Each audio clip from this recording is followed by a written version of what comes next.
안녕하세요. 라이프노트입니다. 오늘은 재미있는 국내 코스피 주식시장에 대한 이야기를 해보려고 합니다. 여러분, 최근 주식시장 보면서 가슴이 웅장해지거나 한편으로는 이거 정말 맞아 하고 의심해 본 적 없으신가요? 불과 얼마 전까지만 해도 박스피라며 조롱받던 코스피가 최근 7천선, 8천선을 돌파하더니 이제는 전무후무한 단어가 튀어나오기 시작했습니다. 바로 코스피 1만 시대인데요. 야, 3천 가기도 그렇게 힘들었는데 무슨 또 1만이야. 또 개미들 꼬셔서 상투 잡게 하려고 작정했네. 라고 하시는 분들 분명히 있을 거고, 이런 이야기 많이 들어봤다고 생각합니다. 정말 주식시장에서 새로운 역사를 쓴 건 맞죠. 충분히 합리적인 의심이 있을 수 있죠. 사실 그동안 이런 패턴에 꼭 개미들이 당해왔던 역사적 사실이 많았기 때문에 그런데요. 계속 걷잡을 수 없이 올라가고 있는 코스피 지수에도 오를 것 같지만 왠지 내가 사면 떨어질 것 같다는 생각을 하게 되면서도 과거의 실패의 장상 때문에 쉽게 시장에 올라타지 못하는 것 또한 사실일 겁니다. 그래서 늘 드는 생각이 있죠. 지금 투자하는 게 맞을까? 이거 정말 맞아? 내가 타도 될까? 라는 생각 지울 수 없을 겁니다. 하지만 이번엔 분위기가 조금 다릅니다. 국내 대형 증권사인 KB증권은 코스피 상단을 1,500포인트로 상향 조정했고, 하나증권 역시 구체적인 수식을 통해 1,380포인트를 제시했습니다. 게다가 깐깐하기로 소문난 글로벌 투자은행 노무라증권마저 한국 코스피의 목표치를 최고 11,000, 이게 의미가 있을 것 같은데요. 최고 11,000포인트로 파격 상향했는데요. 외국계 투자은행이 코스피 1만을 공식 선언한 건 역사상 처음 있는 일입니다. 이들은 대체 무엇을 보았기에 이런 장밋빛 전망을 내놓은 걸까요? 단순한 거품일까요? 아니면 대한민국 자본시장의 거대한 대전환기일까요? 코스피 1만이 정말 가능한지, 가능하다면 그 결정적 근거는 무엇이고, 우리가 조심해야 할 치명적인 리스크는 무엇인지에 대한 이야기를 오늘 한번 해보려고 합니다. 코스피 1만을 외치는 전문가들이 첫 번째로 던지는 카드는 바로 이 AI 반도체 슈퍼 사이클인데요. AI 반도체를 빼놓고 코스피 1만을 갈 수는 없겠죠. 흔히 반도체 사이클은 올라갔다 금방 내려오는 거 아니야? 라고 말들을 많이 하지만 하나증권과 KB증권 리서치 센터의 분석에 따르면 이번 사이클은 과거와 차원이 다르다고 합니다.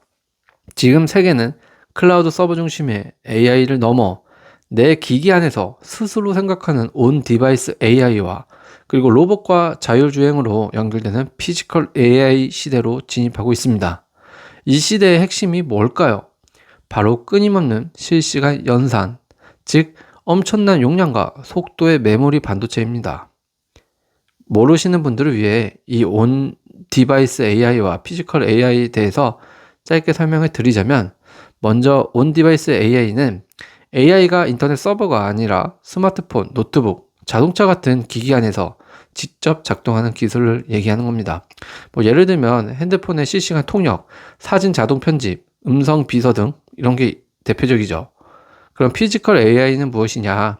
AI가 단순히 화면 속 프로그램이 아니라 현실 세계의 로봇, 기계, 자동차를 직접 움직이는 기술입니다. 쉽게 말해 몸을 가진 AI라고 보면 되는 것이죠. 듣기만 해도 느낌이 오시나요? 미래 산업 먹거리는 AI 반도체로 귀결된다라는 근거를 들 수 있다는 겁니다. 그리고 사실 지금도 계속 활발하게 진행 중에 있는 것이고요. 그럼 KB증권의 분석 데이터를 볼까요? 올해 코스피 상장사 전체의 예상 영업이익은 919조로 추정된다고 합니다. 작년 307조 원 대비 무려 3배 가까이 폭증한 수치죠. 이 미친 성장의 주역이 누구냐? 바로 삼성전자와 SK하이닉스입니다. 두 회사의 합산 영업이익 전망치가 올해 630조 원이라고 하고요. 내년에는 무려 906조 원에 달할 것이라고 추정이 나오고 있습니다. 노무라 증권은 이런 현상을 두고 한국의 반도체와 전력 설비, ESS, 그러니까 에너지 저장 장치죠. ESS 같은 AI 인프라 공급망이 단순한 부품 제조사가 아니라 글로벌 공급망의 대체 불가능한 전략적 보안 자산으로 재평가해 있다고 분석하고 있습니다. 대체 불가능한 게 가장 핵심적이라고 할 수 있는 겁니다. 대체가 가능하면 희소성이 없죠. 그만큼 가격이 떨어질 수가 있는 건데, 대체 불가능하다는 일단 기술력이 있다는 거, 이 하나만으로도 핵심적인 재평가라고 볼 수 있는 거죠. 전 세계가 AI 패권 경쟁을 벌이는 한 한국 반도체를 사지 않고는 배길 수 없다는 뜻입니다.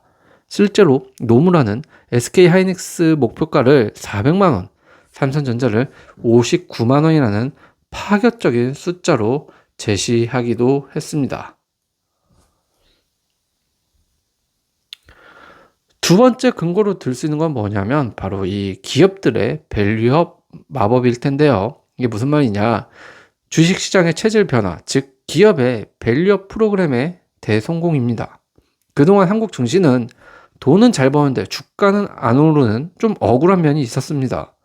대주주 중심의 지배구조와 쥐꼬리만한 배당 성향 때문에 주가 순자산 비율 PBR이 한 배도 안 되는 1배죠. 1배도 안 되는 기업이 수두룩했죠.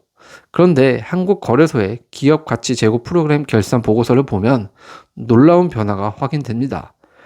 정부가 드라이브를 걸고 주주 친화 경영 문화가 확산되면서 국내 기업들의 자사주 매입 규모는 2023년 8조 원에서 최근 20조 원을 돌파했다고 합니다. 더 중요한 건 사서 없애버리는 자사주 소각 금액이 무려 21조 4천억 원으로 역대 최대치를 기록했다는 점입니다. 현금 배당 역시 50조 원을 넘어서고 있다고 하는데요. 그러니까 과거와 비교해서 지금 다른 거는 쉽게 말해서 주식시장의 기업들의 체질 변화가 가장 중점적으로 좀 다르게 이루어지고 있다는 것을 느끼실 수 있기를 바랍니다. 그러고 있죠, 사실.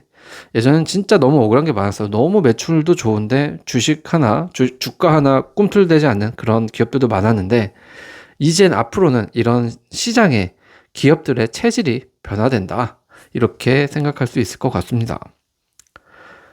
세 번째 근거로는 기업들의 이런 밸류에이션을 수학적 계산만 하더라도 코스피 1만이 허황된 말은 아니라는 겁니다. 하나증권 리서치 센터 리포트에서는 제시한 매우 흥미로운 계산법이 있습니다. 현재 코스피 기업들의 이익 성장세를 바탕으로 계산한 2027년 코스피 상장사 합산 순이익 정만치는 약 853조라고 합니다.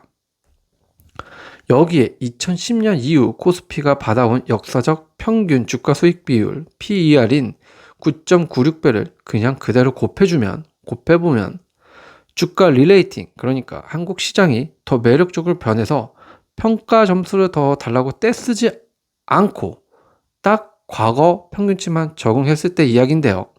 이렇게 계산을 하면 코스피의 총 시가 총액은 약 8,499조 원이 되어야 마땅하다고 합니다. 이걸 또 지수로 환산하면 정확히 1,380포인트가 나옵니다. 이해가 되시나요? 그러니까 쉽게 말을 하면 시장이 미쳐서 거품이 끼지 않아도 기업들이 지금 예측되는 이익만 실제로 뽑아내 준다면 수학적으로 그냥 1만 포인트는 충분히 도달 가능한 영역이라는 게 전문가들의 냉정한 분석이다라고 볼 수 있다라는 겁니다. 모두가 낙관을 외칠 때 가장 위험하다라는 말이 있습니다. 항상 좋지만은 않겠죠. 코스피 1만이라는 장밋빛 미래 앞에 놓인 치명적인 리스크가 분명히 있을 텐데요. 그 리스크는 한 3가지 정도가 될 것 같아요. 첫 번째, 단기 과열과 쏠림 현상입니다. 이건 뭐 다들 아는 거죠. 최근 코스피가 가파르게 너무 오르면 ETF 레버리지 등과 이런 과도한 비투자금이 계속 섞여 있습니다. 그래서 이런 IBK 투자증권 리서치 센터장도 역시 특정 대형주로의 수급 쏠림이 심해 변동성이 극대화된 상황이기 때문에 지금은 단기 조정 리스크에 보수적으로 좀 대응해야 한다고도 경고를 했습니다. 그러니까 위험에 대응을 단기적인 위험에 대해서는 조금 대응을 보수적으로 해야 된다라는 경고를 한 거죠. 코스피 8,000을 찍었다가도 하루에 몇 %씩 출렁이는 급등락 장세가 연출되는 이유이기도 한 겁니다. 두 번째는 고환율과 거시경제 악재입니다. 최근 원달러 환율이 1,500선을 위협하는 고환율 기조가 이어지고 있습니다. 환율이 너무 높으면 수입 원자재 부담이 커지고 외국인들이 환차손을 우려해 언제든 차익 실현 매물을 쏟아낼 수 있습니다. 즉 이 말은 쉽게 말해 외국인 자본이 이탈할 가능성도 높아진다는 요인이 되는 것이죠.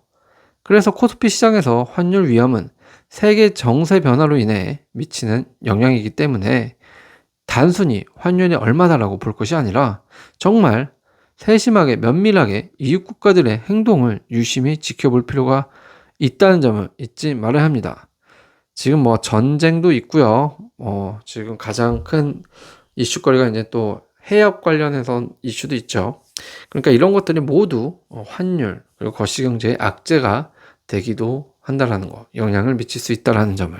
그렇기 때문에 우리가 코스피 시장에 대응하기 위해서는 국내 시장의 기업들의 움직임만 볼 것이 아니라 다른 이웃 국가들의 선진 국가들 그리고 또는 후방 국가들의 이런 국가들의 움직임도 잘 면밀히 볼 수 있어야 된다는 것을 잊지 마시길 바랍니다.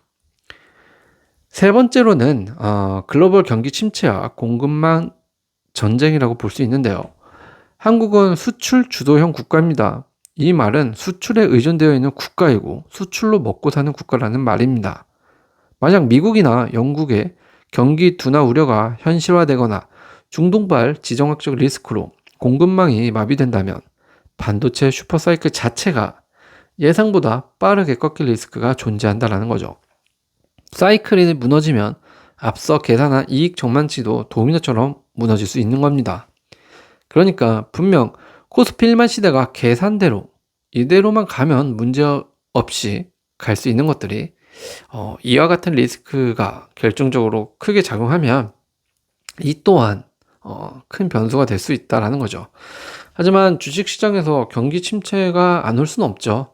분명히 어느 구간에서는 오게 될 텐데 그게 어떤 리스크의 유형으로 오느냐에 따라 좀 다르겠지만 파급력이 그래도 분명히 글로벌 경기 침체는 어떤 일정한 텀 단위로 오기 때문에 그에 대한 준비는 하면서 어떤 장기화 리스크는 준비를 하면서 투자를 해야 된다. 이렇게 보는 게 조금 맞지 않을까 싶습니다. 오늘의 결론은 결국 박스피는 끝나고 주도주를 선점하라 라고 한 줄로 요약할 수 있을 것 같습니다. 코스피 1만 시대는 단순한 사기극이나 희망 고문이 아닙니다. AI 혁명이라는 거대한 인프라 사이클 그리고 한국 기업들의 역사적인 주주 환원 의지가 맞물려서 만들어낸 체질 개선의 결과물입니다. 수학적 이익 체력으로도 실현 가능성이 증명되고 있다고 말씀드렸죠. 하지만 등산할 때 정상에 가기 전 가파른 깔딱 고개를 만나듯 1만 포인트로 가는 길목에서 거칠고 아픈 조정장이 분명히 찾아올 겁니다. 지금 같은 대세의 상승장 속 변동성 장세에서는 제한하는 생존 전략은 명확할 것 같습니다. 방어하려고 하지 말고 핵심 주도주를 선점하라라고 말씀드려 봅니다. 이상한 테마주 같은 거 말고요. 반도체와 전기차, 그리고 전력 인프라와 방산까지 세계 무대에서 진짜 돈을 벌어오는 국가대표 기업들에 주목하시길 바랍니다. 이상한 스타트업 회사들 말고요. 흔들리는 잔파도에 일희일비하지 않고 펀더멘털을 믿는 투자자만이 다가올 코스피 1만 시대의 진정한 주인공이 될 수 있다고 감히 조언드리고 생각해 봅니다. 오늘도 시청해 주셔서 감사합니다.